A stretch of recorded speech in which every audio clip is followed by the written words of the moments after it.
Compass সিরিয়ালে আজকের পর্বে আপনারা দেখতে পাবেন মোনালিসা কিছু ছবি নিয়ে এসেছে কম্পাস আর বিহানের বিয়ের। আর তখন এসে বলে যে হ্যাঁ, আমি একটু বিহানের ক্ষতি হোক সেটা আমি চাই না, তাই আমি এখানকার এসেছি যাতে বিহানকে আমি বাঁচাতে পারি। তাই তখন বলে তাই নাকি, তো হ্যাঁ, তো কী। তখন মোনালিসা বলে এবার আমি সবাইকে সব কিছু বলতে চাই। তখন মেঘামালাই বলে আচ্ছা তুমি কি বলতে চাও এত রাত্রে, সেটা বলো। এত রাত্রে আমাদেরকে ঘুম থেকে তুলে এত হেয়ালি করো না, আমাদের আর ভালো লাগছে না কো। তখন মোনালিসা বলে অরিনকে, অরিন একটা দড়ি নিয়ে আসতে পারবে? তো হ্যাঁ, তাহলে তার সঙ্গে তুমি কয়েকটা ক্লিপও নিয়ে এসো। তো ঠিক আছে। তখন দড়িটা টাঙিয়ে দেয়, আর টাঙানোর পর একটা একটা করে ছবিগুলো ক্লিপের সঙ্গে ঝুলে দেয়। তখন সবাই ছবিগুলো দেখতে পেলে বিহান বলে এই ছবিগুলো আবার কি নতুন করে আবার কী দেখার আছে, এই ছবি তো আমরা আগেও দেখেছি। তখন ঋতুজাও বলে হ্যাঁ, এসব ছবি তো আমরা আগেও দেখেছি, তাহলে আবার নতুন করে আমরা কী দেখবো। তখন অখিলেশ বলে আচ্ছা তাহলে কী হলো এই ছবিগুলা। তখন বলে এই ছবিগুলা কী হলো এবার তুমি বুঝতে পারবে। তখন একটা লোককে ডাকে, ধাবা বলে নাম। সে লোকটা আসলে বলে এই লোকটা এই ছবিগুলা তুলেছিল। তখন বলে এই লোকটা এই ছবিগুলা তুলেছিল? তো হ্যাঁ। আচ্ছা এই লোকটা অত জঙ্গলের ভিতরে ছবিগুলো কেন তুলতে গিয়েছিল? তখন মোনালিসা বলে এমনি এমনি ছবিগুলো তুলতে যায়নি, ওকে কেউ হায়ার করে নিয়ে এসেছিলো ছবিগুলো তোলার জন্যে, যাতে ভালো হয়ে ছবিগুলো তোলা হয় তাই। তখন বলে বিহান জিজ্ঞাসা করে তাই নাকি, তো হ্যাঁ, তো কে ছবিগুলো তুলতে বলেছিল আপনি একটু বলুন। তখন মোনালিসা বলে আচ্ছা তুমি কি বলতে পারবে এখানকার সেই মানুষটা আছে কিনা যে ছবিগুলো তোমাকে তুলতে বলেছিল? তখন বারবার করে জিজ্ঞাসা করে। তখন ও বলে হ্যাঁ আছে। তো কে সে মেয়েটা, একবার আমাদেরকে বলবে প্লিজ, এই কথাটা বলে। তখন বলে যে কি যে হ্যাঁ বলছি, তাহলে এই ছবিটা কে তুলেছিল তা। এদিকে তখন মাহির মা বলে তাহলে এই ছবিগুলো যে তোলা হয়েছিল, তা এই কথাটা বলছো কম্পাস ছবিগুলো তুলেছিল, আমরা কিন্তু বিশ্বাস করি না যে কম্পাস এরকম কাজ করতে পারে না। তখন মোনালিসা বলে ছবিগুলো কম্পাস তুলেছিল না অন্য কেউ তুলেছিল, কে প্ল্যান করেছিল সেটা সময় হলে বোঝা যাবে, আর সেটা তো একমাত্র ধাবায় সব কিছুকে উত্তর দেবে, তাই কিনা। তখন ধাবাকে বলে কী হলো আপনি বলুন যদি আপনি জেনে থাকুন। তখন ধাবা বলে যে কি হ্যাঁ, ওই ম্যাডামই বলেছিল আমাকে ছবিগুলো তুলতে। তখন সবাই অবাক হয়ে যায়। তখন কম্পাস বলে আমি আপনাকে ছবিগুলো তুলতে বলেছিলাম? তো হ্যাঁ, আর তার সঙ্গে আমাকে তো 10,000 টাকাও দিয়েছিল। তখন বলে 10,000 টাকা? তো হ্যাঁ, এই কথাটা আমার কীরকম যেন বিশ্বাস হচ্ছে না। তখন সেখানে মাহি আর অরিন থাকে। তখন মাহি বলে আশ্চর্য ব্যাপার তো, ছোটদা ভাই এত বড় ক্ষতি করে দিল এই মেয়ে কম্পাস, এত সাংঘাতিক এসব বলে। তখন মোনালিসা বলে শোনো একটা কথা বলি, কম্পাস কেন বিয়ে করেছে সেটা তো সবাই আমরা জানি নাকি। আমার দাদু আর অখিলেশ স্যার নাকি বলে দুজনে মিলে নাকি ওর বাবার কোনো ক্ষতি করতে চেয়েছিল, জানি না করতে চেয়েছিল না কেন, কিন্তু ওর কথা মতো সেটাই বোঝা যায়। হয়তো ঠিক সেই কারণে বিহানকে বিয়ে করে সে উদ্দেশ্য নিয়ে এ বাড়িতে ঢুকতে চেয়েছিল, আর যাতে এ বাড়িতে ঢুকে যাতে ও সবাইকে ক্ষতি করতে পারে।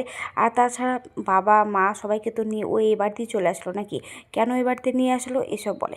তখন অখিলেশ বলে যে ও তো নিয়ে আসতে চায়নি গো মোনালিসা, আমরা নিজেই বলেছি ওকে নিয়ে এসে রাখতে।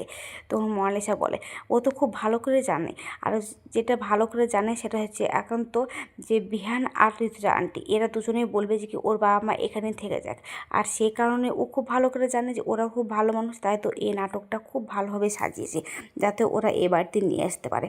আচ্ছা তুমি বলো তো ওর বাবা মাকে কেন এ বাড়িতে নিয়ে আসলো? তা আমি জানি, কারণ শুধুমাত্র প্রতিশোধ নেওয়ার জন্য। ও প্রতিশোধ নেওয়ার জন্যই কিন্তু বিহানকে বিয়ে করেছে, বিহানকে ভালোবেসে বিয়ে করেনি কম। তখন অখিলেশ বলে কম্পাস তুমি এটা করেছো, তুমি এটা কেন করলে কম্পাস? আমার একটা ভালো ছেলে, তুমি আমার প্রতি হিংসা, আমার প্রতি প্রতিশোধ নিতে গিয়ে তুমি আমার ছেলের জীবনটাকে নষ্ট করে দিলে, কেন তুমি এটা করলে কম্পাস? ও তো তোমার কোনো ক্ষতি করেছিল না, শুধুমাত্র ওর জীবনটা নষ্ট করার জন্য তুমি এত বড় রিস্ক নিয়ে নিলে। সত্যি আমি অবাক যাচ্ছি, কিন্তু আমি ভাবতে পারিনি যে তুমি এরকম কোনো কাজ করতে পারো তা। এ কথা বলে, আর তখন বিহান সেখানে চুপচাপ দাঁড়িয়ে থাকে। আর তখন বলে মোনালিসা যাই হোক আমি এত কথা বলতে চাই না খো, আমি এবার এখান থেকে যেটা করা সেটা তো আমি দেখিয়ে দিয়েছি, আমি বিহানকে খুব ভালোবাসি, তাই সেই কারণে কিন্তু এসব করেছি।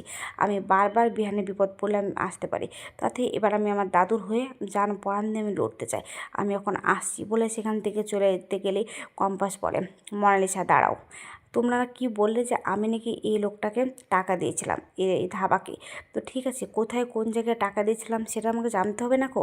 তখন বিহান বলে কম্পাস তুমি না কথা ঘুরিয়ে একদম বেঁচে যেতে পারবে না, তুমি এখন কথা ঘোরানোর চেষ্টা করছো, তুমি স্বীকার করছো না কেন যে তুমি এই প্ল্যান করে এই বিয়েটা করেছো? তাই তখন কম্পাস বলে, ও তাহলে আমি যাই বলি না কেন আপনি তো বিশ্বাস করেই নিয়েছেন, আপনার মুখ দেখে ভালোভাবে বোঝা যাচ্ছে যে আপনি মোনালিসার কথাটা বিশ্বাস করেছেন, তাহলে আমি যাই বলি না কেন তাতে কোনো যায় আসে না, তাই বলার কোনো প্রয়োজনও নেই যে আমি বিয়ে করেছি বা করিনি, এসব কোনো কথা বলতে চাই না, বা ছবি করেছি নাকি। তখন বলে, তাই নাকি, তো হ্যাঁ। তারপরও আমি জিজ্ঞাসা করছি, আচ্ছা বলেন তো আপনাকে আমি কোন জায়গাতে টাকাটা দিয়েছি, তারিখটা কী বার ছিল, সময় তারিখটা কি, কোন দিনে ছিল, কী বার ছিল, কোন সময় ছিল, আপনি একটু মনে করে বলুন তো। তখন বলে, তারিখটা তো মনে নাই, কিন্তু আপনি আমাকে একটা ব্রিজের টাকাটা দিয়েছিলেন 10,000 টাকা, আর তাছাড়া আপনি ক্যাশই দিয়েছিলেন, ও যাতে আপনি প্রমাণ না দেখাতে পারেন তাই, তো হ্যাঁ আপনি ক্যাশই দিয়েছিলেন। তখন বলে, পাহাড়ের ওপরে নিশ্চয়। তখন বলে, হ্যাঁ নোবেল কলেজে ফিউচারের ওই কলেজ থেকে একটু দূরত্ব গিয়ে। আপনি তো বললেন যে আমাদেরকে ফলো করবে আর আমাদের ভালো ভালো মোমেন্টের ছবিগুলো তুলবে, তাই তো আমি ছবিগুলো তুলেছি। তখন আবারও বিহান বলে, কম্পাস কথাটা তুমি ঘুরেও না, তুমি কিন্তু যেটা করেছো সেটা কিন্তু স্বীকার করে নাও। তখন ঋতুজা বলে, প্লিজ বিহান ওর কথাটা একবার শোন, ওকে একবার বিশ্বাস করতে দে, ওকে বলতে সুযোগ দে। তখন বিহান বলে, মা প্লিজ তুমি না শুধুমাত্র কম্পাসের হয়ে সাপোর্ট করো না, কম্পাস যে দোষী না এই কথাটা তুমি সবার সামনে বলো না, অন্তত তুমি এবার স্বীকার করো যে শুধু মোনালিসা খারাপ না, কম্পাসও খারাপ হতে পারে, এখানে তো প্রমাণ হয়েছে, খুব ভালো হবে নাকি। এদিকে তখন মাহি বলে, এই কম্পাসকে না আমরা আর বিশ্বাস করি না। একটা কথা বলি জেম্মা তোমাকে, মনাদি আজ পর্যন্ত যেটা করেছে সেটা কিন্তু ভালোবেসে করেছে, মানুষ ভালোবেসে অনেক রকমের পাগলামি করে, শুধুমাত্র ভালোবাসা থেকে এগুলো হয়, কিন্তু এই কম্পাস তো আজকের পর থেকে যেটা জানা গেল, ওই একমাত্র ছোট্ট ভাইকে ভালোবাসে না, ও শুধুমাত্র ওর বাবার মায়ের প্রতিশোধ নেওয়ার জন্যই কিন্তু এ বাড়িতে ঢুকেছে। তাই বলছি এরকম মেয়ের সঙ্গে আমাদের এই বাড়িতে থাকা কিন্তু উচিত না, ওকে এই বাড়ি থেকে বের করে দেওয়া উচিত। তখন অরিন বলে, সত্যিকারে তাই, আমাদেরকে সবসময় ভয়ে ভয়ে থাকতে হবে। তখন কম্পাস বলে, তাই নাকি অরিন, আমি যদি বাড়ির বাইরেও থাকি তবুও আমার নজর তোমার দিকেই থাকবে, কেন বলো তো? কারণ বুবলি আর রিয়াকে আমি ছোট বোনের মতো ভালোবাসি তাই। তখন মাহি শোনা মেঘামেলায় বলে, আমরা এ কথা বিশ্বাস করি না যে কম্পাস কিছু করতে পারে। তখন বলে মাই, শোনো বর্দি ভাই, একটা কথা বলি তোমাকে, বিশ্বাস করতে না পারলেও কিছু করার নাই, কিন্তু যেটা সত্যি সেটাই কিন্তু বলছি। আর তাছাড়া দেখো আজকে কিন্তু কম্পাসের কেউ কথা বলছে না, সবাই চুপচাপই আছে, শুধু বলছে বিশ্বাস করি না, এর বাদে কিন্তু কিছু আর বলার নাই তাই বলছি যে মা ওকে তুমি আর সাপোর্ট করো না, ওকে বাড়ি থেকে তুমি বের করে দাও, এরপর থেকে ওই বাড়িতে থাকতে পারবে না। তখন বিহান বলে, আমি তোমাকে 48 ঘন্টা সময় দিলাম কম্পাস, তুমি 48 ঘন্টার মধ্যে তুমি আমাকে নিজেকে প্রমাণ করো যে ওই লোকটাকে তুমি হায়ার করোনি। তখন কম্পাস বলে, ঠিক আছে, মোনালিসা দুটি তো এটুকুনি করার ছিল, কারণ তোমার মনে শুধু আমার প্রতি হিংসা তৈরি করার, তবে এটুকু করে চলে যেতে পারতো, এত রাতে এত মানুষকে ডাকার কোনো দরকার ছিল না।